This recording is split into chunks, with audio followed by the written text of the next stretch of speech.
नमस्कार दोस्तों, welcome back to your own channel Adhishthan commerce classes. आज के वीडियो का हमारा सब्जेक्ट है इकोनॉमिक्स, सेकंड चैप्टर मनी। तो चलिए जल्दी से शुरू करते हैं आज के वीडियो को। Functions of money. Primary function. First point, medium of exchange. The most important function of money is to serve as a medium of exchange. Any commodity can be purchased or sold for a money. So money as a medium of exchange use किया जाता है। हमें अगर कोई भी चीज़ खरीदना है, bye करना है, सेल करना है, तो money as a medium of exchange use किया जाता है। Second point, measurement of value और unit of a account. Price is the value of a commodity or service express in terms of money. देखिए, किसी भी कमोडिटी का जो value होता है वो उसका प्राइस होता है, और ये प्राइस ऑलवेज मनी में ही एक्सप्रेस किया जाता है। Money enables to compare the price of a commodity. Different currencies are use to express the value of commodity in different countries. तो अलग अलग कंट्रीज में किसी भी प्रोडक्ट का प्राइस अगर वैल्यू अगर बताना है तो उसका प्राइस अलग अलग करेंसी में बताया जाएगा। जैसे rupees in India, dollar in USA, pound in UK, yen in Japan, etcetera. Income and expenditure of all kinds, assets, liabilities are stated in terms of money as a unit of account. तो सभी assets, सभी liabilities ये always money में ही express किए जाते हैं। Secondary functions, standard of deferred payment. Under barter system, taking loan was easy, but its repayment was difficult because loan was in the form of grains, cattle, etc.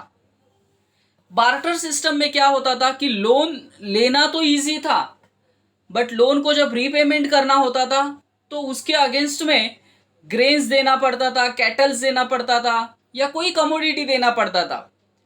तो loan लेना तो easy था barter system में, but loan का repayment करना difficult था। Money have overcome this difficulty.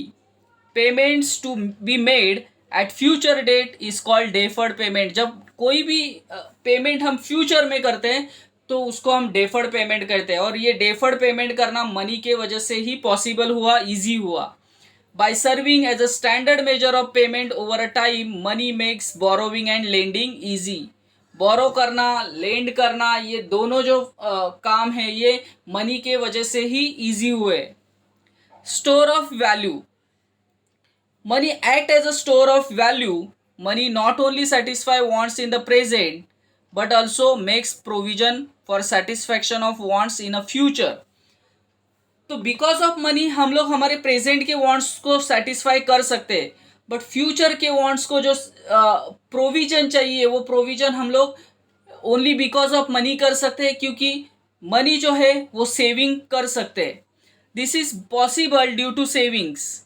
According to lord J M Keynes, money is the link between present and future. So J M Keynes कह रहे हैं money is the link between present and future. तो present के want और future में आने वाले wants के लिए जो प्रोविजन है वो मनी के वजह से ही पॉसिबल हो सकती है।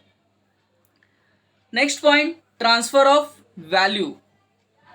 Money enables transfer of value from one person to another and from one place to another. Real assets like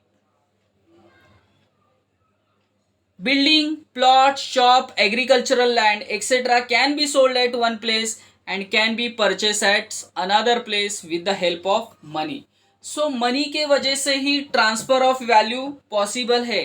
जैसे रियल एसेट्स अगर हमें खरीदना है, सपोज हम मुंबई में हैं और हमें रियल एसेट्स पूना में खरीदना है, तो हम मुंबई में बैठ के ही पूना के रियल एसेट्स को खरीद सकते हैं, बिल्डिंग को, प्लॉट्स को, शॉप को खरीद सकते हैं। ये पॉसिबल है only because of money.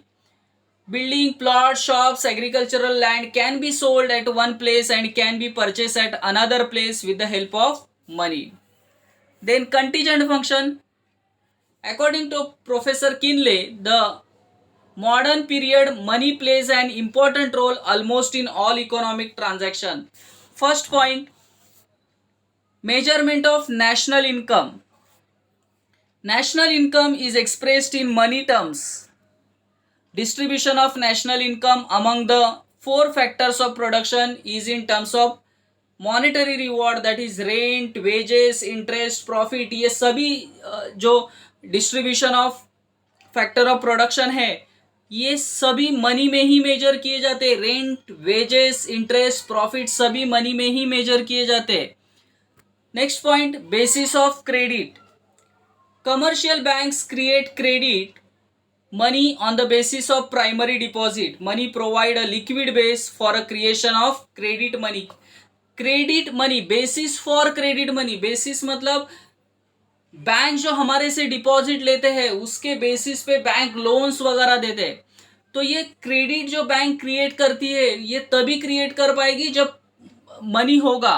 So money is the basis of credit. Commercial banks create credit money on the basis of primary deposits. Primary deposits मतलब हम जो कस्टमर बैंक को मनी देते हैं डिपॉजिट की तौर पे, सेविंग अकाउंट के थ्रू, करंट अकाउंट के थ्रू, इसी के बेसिस पे बैंक लोन प्रोवाइड करती है. Next point, imparts liquidity to wealth. Money is called the most liquid asset. Liquid का मतलब होता है कि जो एसेट्स इजीली कैश में कन्वर्ट कर सकते हैं. Money can be easily converted into any asset. Money can be easily converted into any assets and any assets can be easily converted into money. Example, a person can purchase gold and if he wants he can sell it and purchase the government bond security. मतलब liquid assets किसे कहते हैं? तो liquid मतलब जो easily cash में convert हो सकता है उसे हम कहते हैं लिक्विड एसेट्स. तो सपोज किसी पर्सन ने अगर गोल्ड लिया और उसको अर्जेंट पैसे का जरूरत होगा तो वो गोल्ड बेच के उसको कैश में भी कन्वर्ट कर सकता है. So that is imparts liquidity to the wealth. Next point, estimation of macro economic variables. Macro economic variable like gross national product, GNP, total saving, total investment can be easily estimated in a monetary terms. ये सभी को estimate किया जा सकता है in a monetary terms. It also facilitate government tax collection, preparation of budget. Government tax collection कितना होगा या कितना कलेक्ट हुआ है, गवर्नमेंट का बजट बनाना, ये सभी तभी पॉसिबल होगा जब मनी होगा. So this is the most important functions of money. I hope दोस्तों ये सभी फंक्शन सबको क्लियरली समझे होंगे. मेरे एफर्ट सबको पसंद आए तो प्लीज लाइक करना, दोस्तों के साथ शेयर करना, अधिष्ठान कॉमर्स क्लासेस इस चैनल को सब्सक्राइब करना. That's it. Thank you very much दोस्तों. फिर मिलते हैं नेक्स्ट वीडियो में. तब तक के लिए बाय बाय.